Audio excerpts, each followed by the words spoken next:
everyone, Shira here, back in Toronto. As you can see, it really doesn't feel like I've been on summer vacation for a week. Remember, my last exam was last Friday. I think it's mainly because I'm still dealing with issues about that exam. When I went to take my research methods exam on Friday, my name wasn't on the list, and if your name's not on the list, you're not allowed to take the exam until you figure out the reason why you're not on the list with the administration. So it's like 9 a.m. on a Friday, and the Mechontel offices are all closed. So I go to the woman who's in charge of running the exams, and she tells me that not only am I not allowed to take the exam, but she's not allowed to let me take the exam. So I start to get worried because, of course, as you know, I cannot do Moed Bet because I'm not going to be in Israel. I tell her that. She makes a few phone calls, and all the administration people that she speaks to tell her the same thing about me. They can't access the school system from their home computers, and they're not allowed to let me take the exam, so I'm stuck. I was like begging and pleading with these people, and telling them how I'm gonna lech at a shah, and like, oh, all I want to do is just go home to my family because I'm all alone in Israel and I can't do Moed Bet because I'm not going to be here, and I don't know what the problem is because I don't understand how the system works. I don't know why I'm not on the list. Eventually, they decide that I can take the exam, but they're going to put my exam aside, and I have to go to the school on Sunday to take care of whatever issue caused me not to be approved for this exam. So basically, if I take care of everything and everything's okay, they'll put my exam with all the others to be graded, and if not, they have to throw it out. So I go in on Sunday. It turns out that because it took the school so long to settle my credits from last year for courses that are prerequisites for research methods, along with another course, these two courses were automatically removed from my schedule. So according to the administration, since I've never been signed up for the course, I've obviously never paid for it, and then obviously I can't take the exam.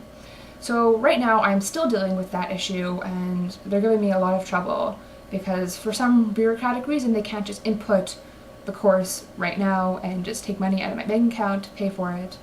So I hope everything works out because I really don't want to have to restudy and retake this exam next year. As you well know, I was kicked out of the dorms on Sunday. Packing took a really long time. It turns out that I have a lot of stuff. It was like, how did I get all this stuff to Israel in the first place? And then I remembered that I flew to Israel 3 times this year. Once in September, after Hanukkah, and after Pesach. And my parents came to Israel at the end of October. So I tried to pack everything in an organized fashion, but in the end I just packed according to whatever would fit in every box. And as only I would, I have an Excel spreadsheet of everything I own, and in which box labeled A to I, it's in. Hi, I'm Shira, and I'm super organized. As I mentioned in a previous video, I was supposed to move into my friend's apartment until my flight, but something came up last minute, and instead I moved into a family friend. Tuesday, the fast day, my aunt and uncle from Toronto picked me up and took me to where they're staying to break the fast and to take me to the airport after. It was nice to see them because it feels like we keep missing each other. Like when I was in Toronto for Pesach, they were in Israel, and the same now for the summer. I had never seen Ben Gurion Airport as busy as it was Tuesday night. Usually from the time you get to the airport until you get to the gate, it's like, 40 minutes tops. This time it took me literally 2 hours. I got to the airport at 10:30. I got to the gate at 12:30 and my flight was at 12:50. I didn't even have time to sit and let a video load on my computer. After 5 weeks of exams and not sleeping properly, by the time I got on the plane, I was so exhausted. I took my sleeping pill and I was asleep before we were even in the sky. So now I'm in Toronto. No feelings about it to share with you because I've only been here for like 2 days. 2 days out of 3 months.